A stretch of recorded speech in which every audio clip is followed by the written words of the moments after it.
The most important thing to me in life,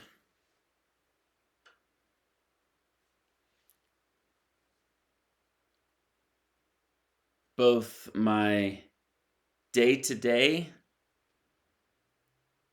as well as the greater purpose or calling, if you will, of my incarnation, my being on this planet. And subsequently, the most important thing to me for this channel is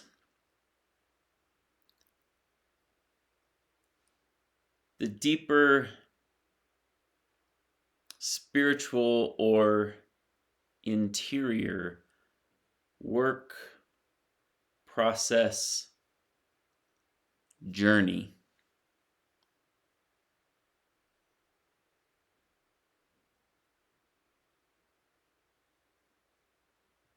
that I believe I am here to transmit,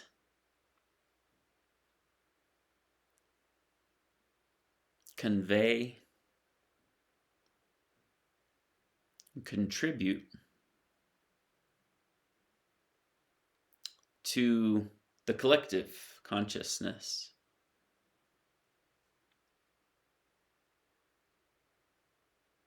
In particular, of humanity at this time.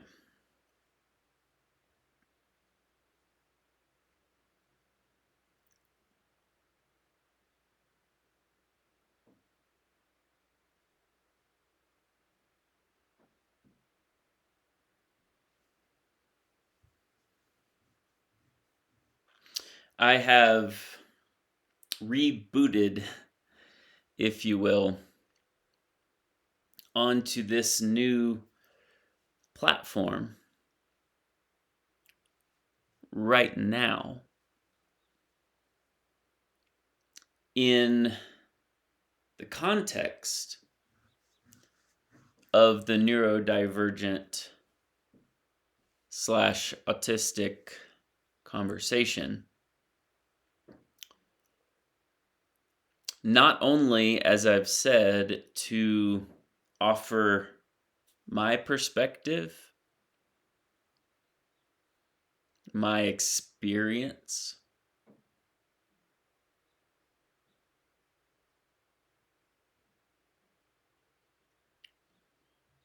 to the kaleidoscope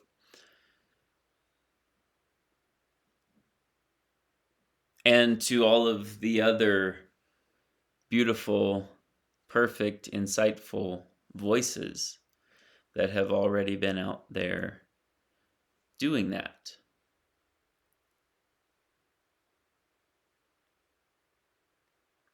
To move our personal and cultural understanding and perception of this forward.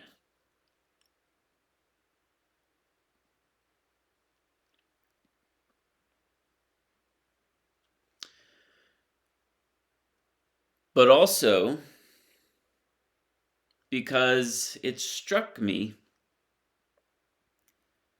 that perhaps the neurodivergent mind and system, soul even, if you will,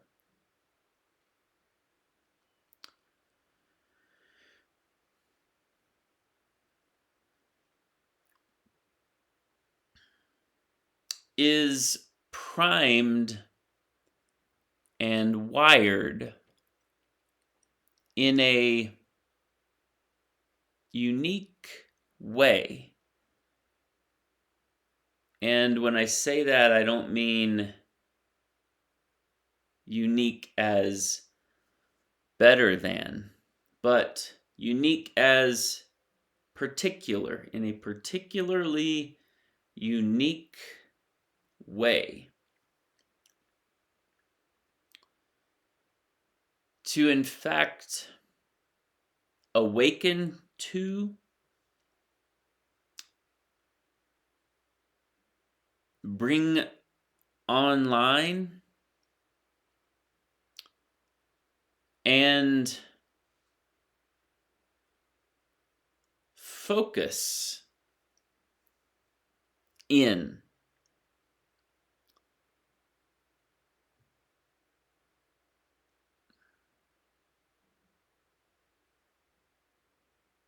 This particular path or practice or way of manifesting as a human being.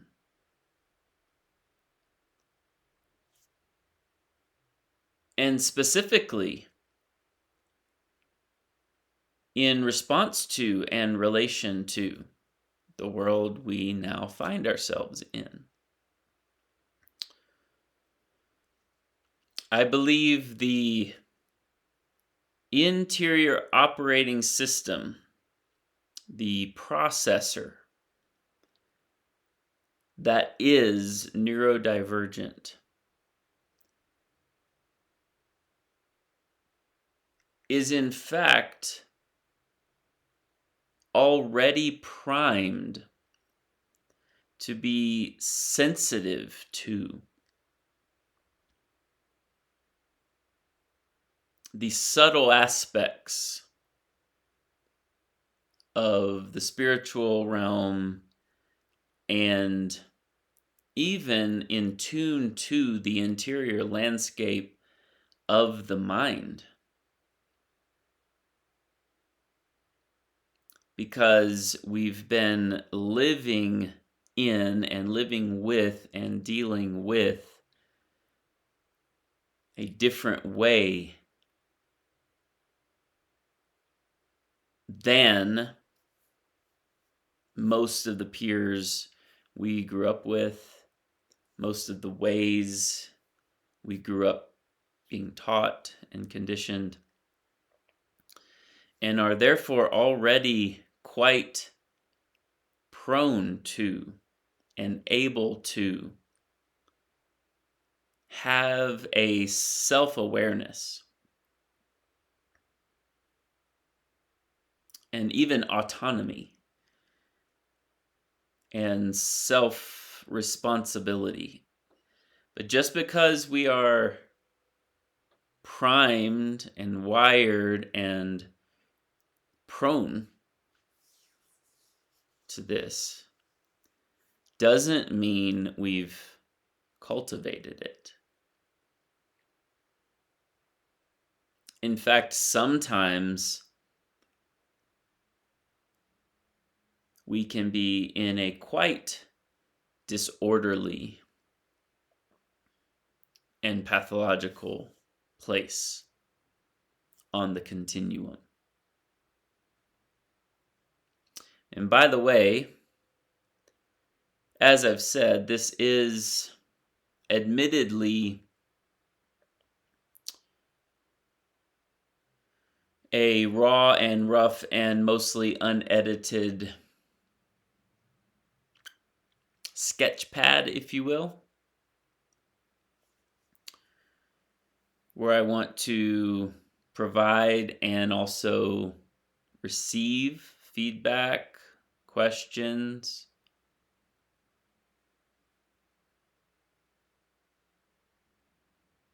your own opinion and perspective so that we can be in monologuing dialogue, if you will. And I hope, in fact, to write another book, my next book or the next one, will be integrating all of this together. From the first, second, and third person perspectives, my experience, my suggestions / teachings, and my opinion.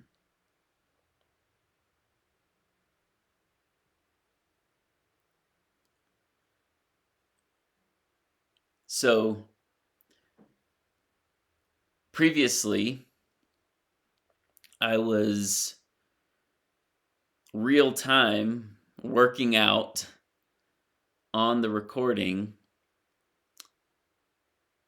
a continuum of kind of how to gauge pathology or mental wellness. And I've come to the next bit of clarity on that, but it's still not fully formed. So, pathological manifestation, representation, presentation on the one hand, and then in the middle, something like optimal or ideal, and then on the very positive end, self-realized. And there might need to be more axes there to really work it out. But neurodivergence or autism itself is not a pathology, but it can show up. It can, in its uncultivated version, be quite pathological, disorderly, out of control, mindless, if you will. The traits themselves, again, are not pathological, but they can each have a pathological or disorderly expression.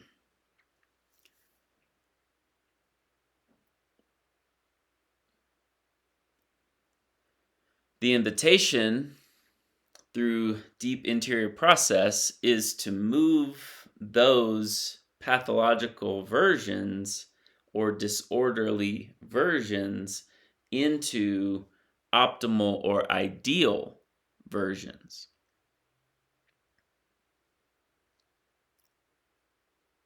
So that you are, quote unquote, in control. And control itself, of course, has a pathological version and a more optimal and ideal version. Control itself is not good or bad. It's a tool.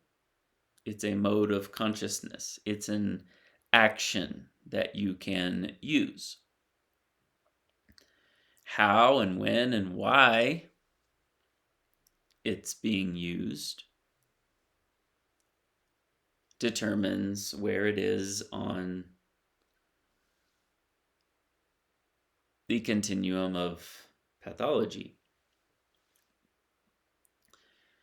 And then, roughly speaking, for now, of course, moving into the self-realized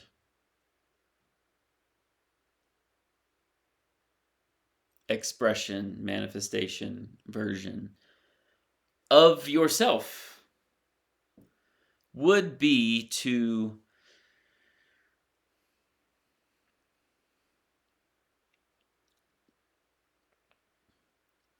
move all of this, all of who you are, beyond the confines of the mere body-mind persona identity and into a transpersonal place, beyond convention, beyond conditioning, taking on the more classic tenets of all the authentic spiritual paths. And again, that is the primary purpose for everything that I do and for this channel, which is why all of these videos are for everyone.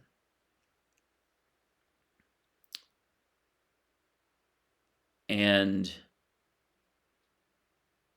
neurodivergent folks are not the special ones, the chosen ones, the only ones that can be enlightened. I've heard some of this talk. It's just not true.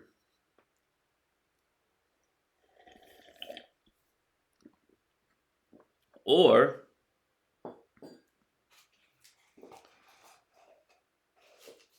neurodivergent folks are not exempt from looking inward, cultivating ourself to be free from suffering.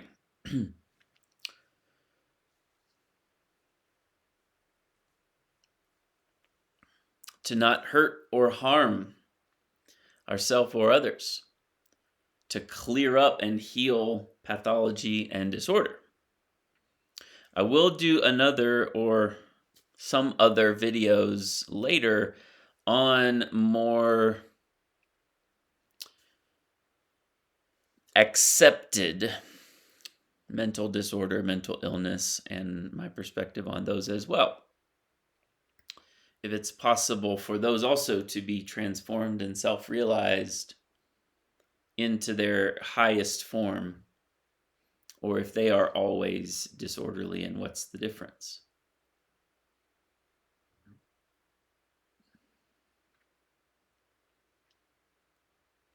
So, as I've said in another video,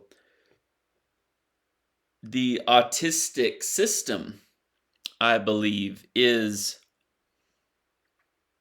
particularly primed and wired for self-inquiry and self-awareness. And in fact, aloneness in a profound experience of solitude with God. In fact, the word monk even comes from the Greek word monos, which means solitary or singular.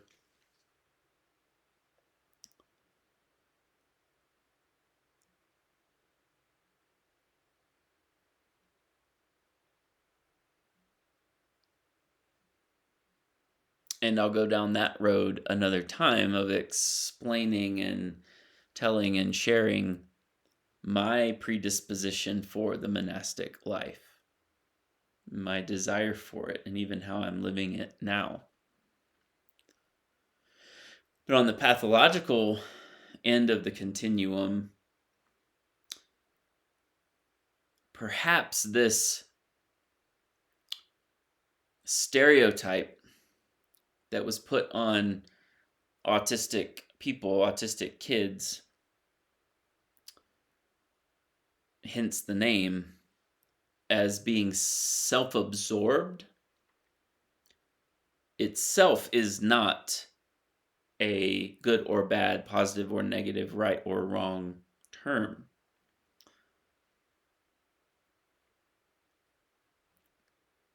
In fact, the word absorbed is often used in contemplative, mystical terminology to describe the individuated relative body, mind, persona self being absorbed into the Godhead.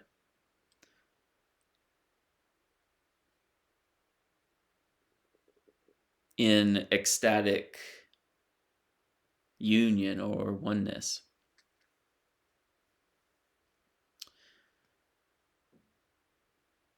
The Sanskrit term that's used in the yogic meditation traditions called ekagrata means single-pointed attention, single-pointed focus.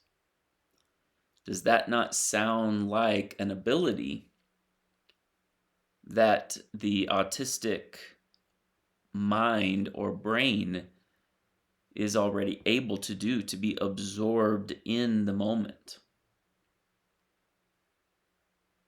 And it has been misunderstood and misused and miscultivated.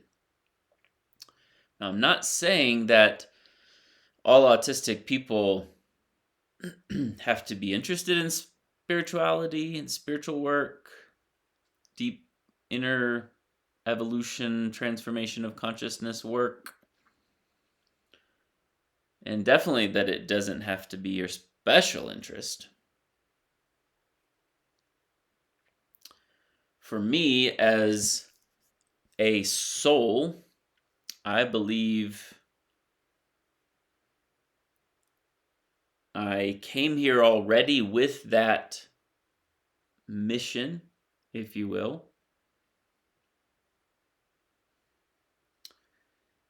And then was cloaked in a neurodivergent autistic system that actually made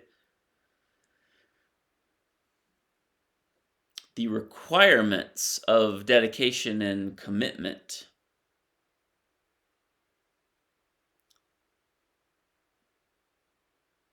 to that kind of path more possible, more accessible, and maybe even easier for me.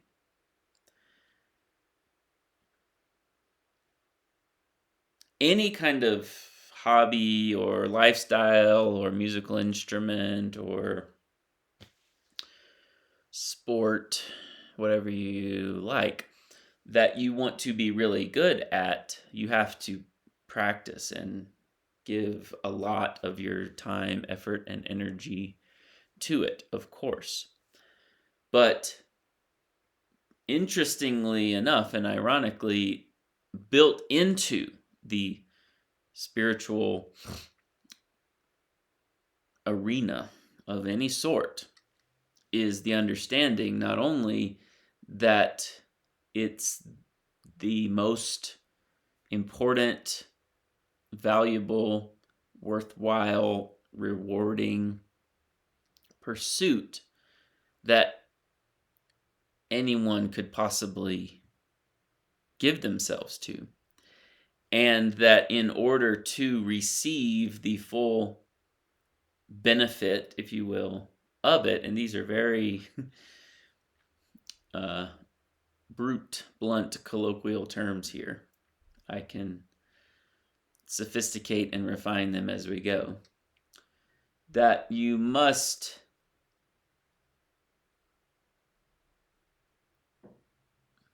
give your entire attention and focus and self to be transformed in and by and through it.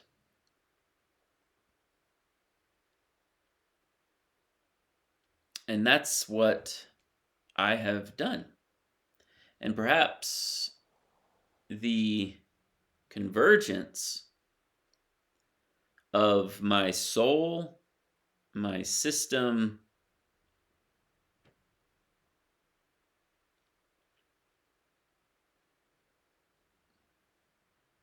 and the way my life journey has played out up to now has made it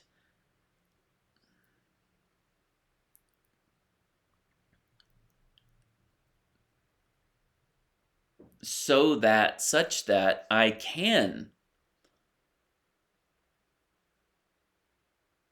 more readily carve a groove, do the heavy lifting, if you will, that others can slip into.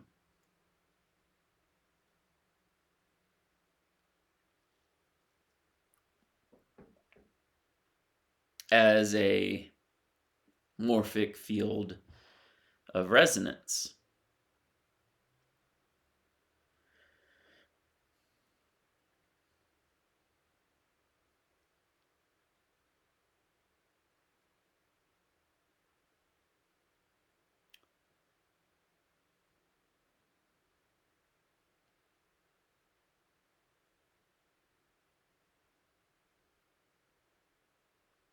So the interior work, spirituality, the spiritual journey, etc.,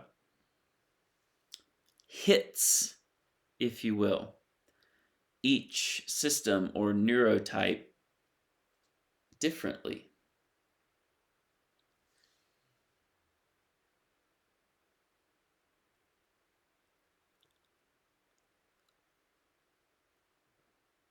And so, circling back to the reason I rebooted in this way is because when I was formerly teaching in the professional, more conventional context,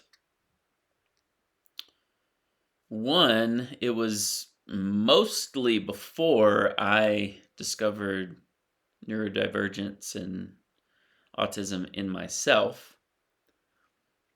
I think I discovered it just few months before I stepped back from it and transitioned to something else, another story for another time. So I wasn't even able to incorporate it. Of course, if you listen back to it, and like I've said, knowing thyself is knowing thyself. Whatever label you want to give it. So it's not like a whole new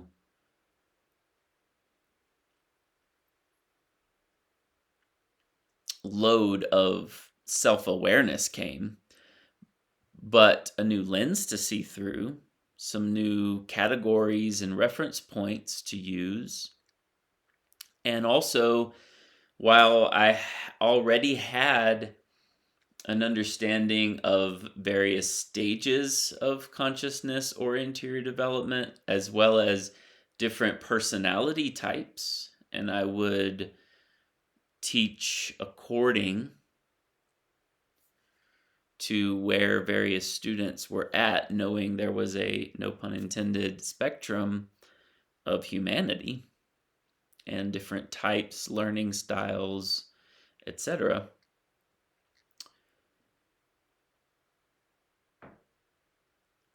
It wasn't an active and conscious part of my languaging, and I was doing it more or less in the conventional, conditioned, neurotypical context. And for many reasons that I will elucidate at another time, it just didn't stick.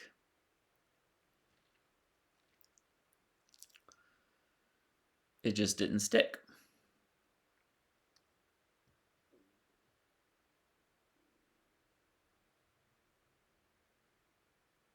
But now I think it can stick.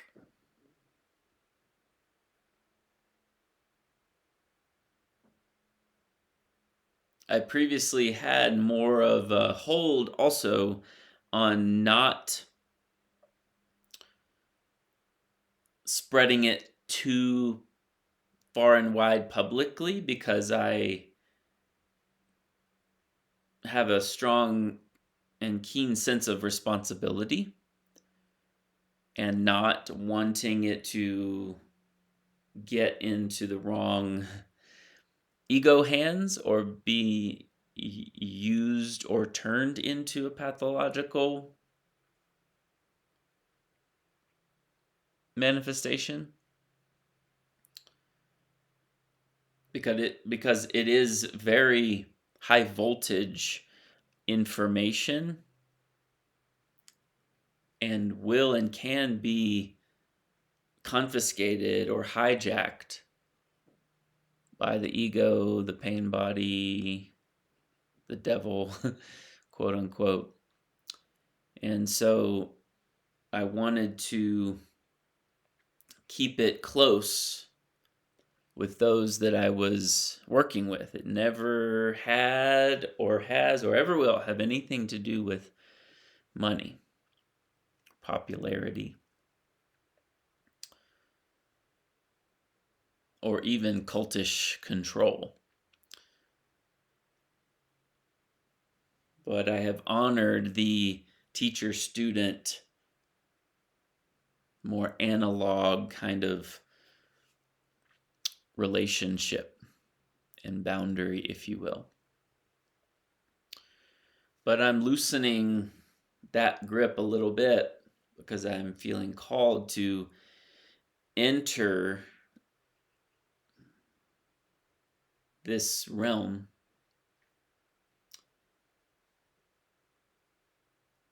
with a new set of eyes.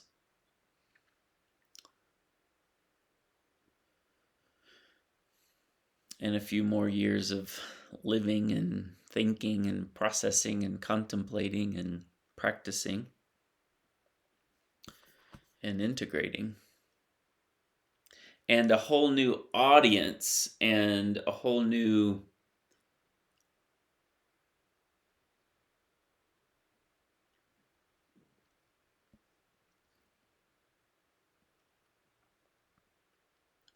intention behind communicating with that audience.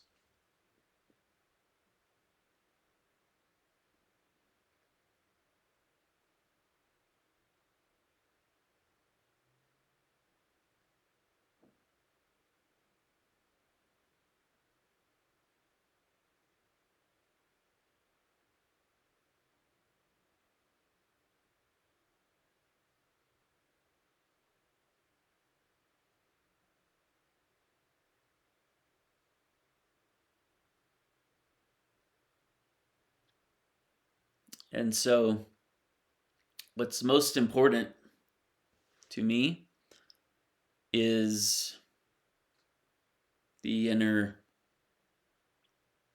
transformation work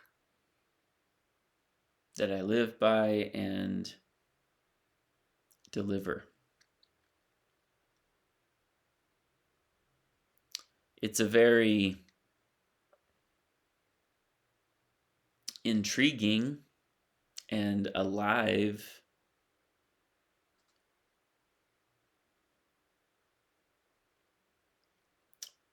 investigation that we're doing right now into what neurodivergence is, what autism is.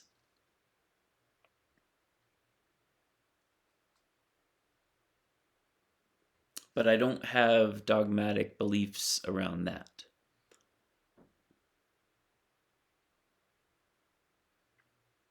Which is why I want to talk about it.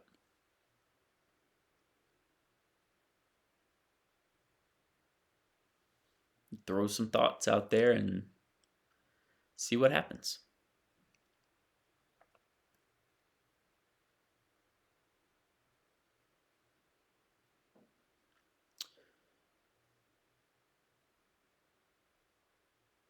This was the last video that I wanted to make before officially launching the channel.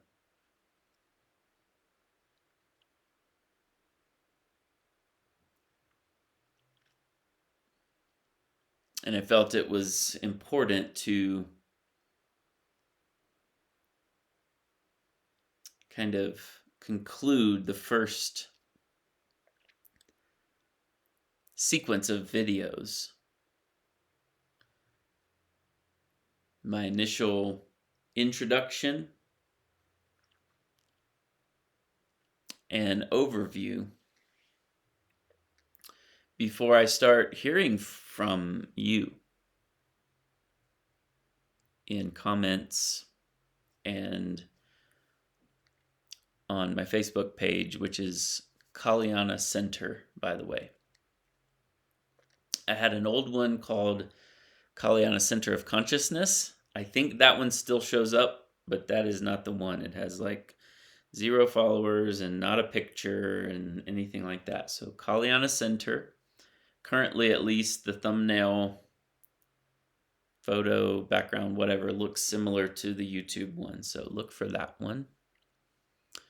And we can be in touch there. I'll give updates and things like that.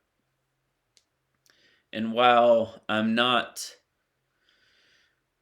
curating the channel based on the feedback I get, I just kind of want to put my own story and perspective out there and refine it as I go, and also the teachings, the practices, the deeper process, which you can find all along the way and in the specific playlists.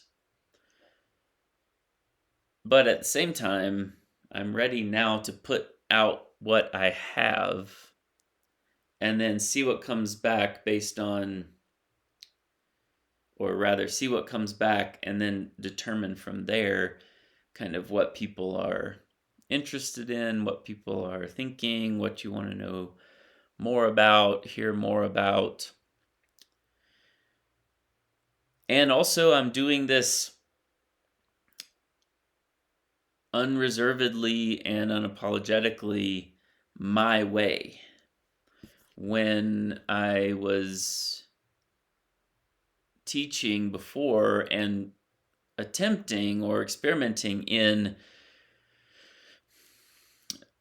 my online presence, I was getting a little inundated in all of the like what you have to do, what you should do, what you need to do with production and lighting and video editing and hashtags and blog posts and all of that. But I've always believed that the signal of consciousness that was the one used in old school days that drew people to someone, an influencer before influencer was a word, is the same one now. And you will find who you're supposed to find. I'm doing bare minimum tech stuff, but if you watched my Autistic Expose #1 video, you see that I actually have quite an aversion to technology, and we're right at the point of no return as we speak, like these past few weeks, with all the things we've been warned about in all of the AI takeover movies. And I prefer a different way. But at the same time, I wouldn't be who I am and where I am if it weren't for YouTube, because of the people that I have found on there. So I'm immensely grateful. We just got to keep our priorities in check. But in any case, my delivery, also my voice, my pace of speaking, the way I deliver this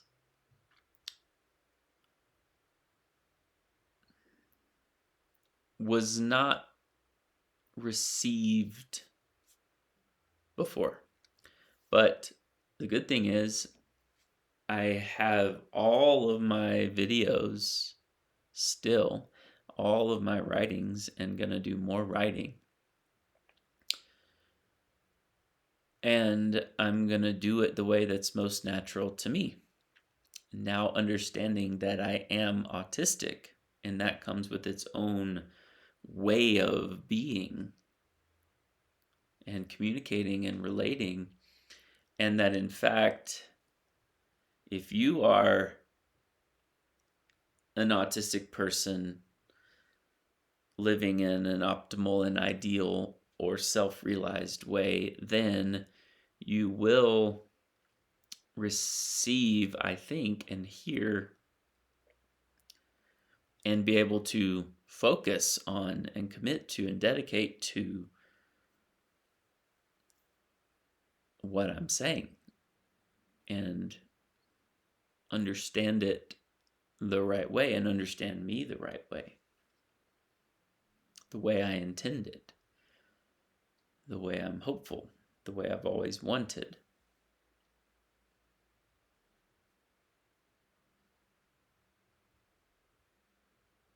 Because the autistic ability to feel and focus and go really deep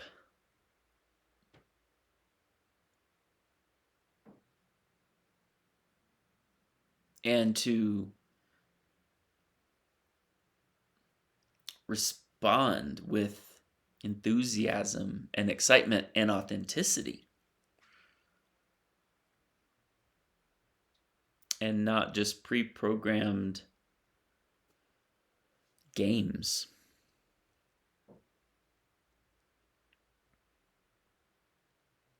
I think we might be onto something here.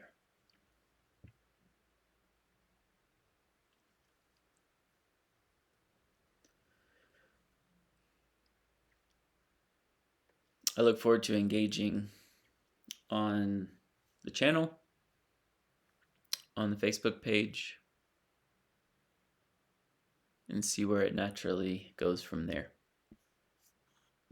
Thank you for being here.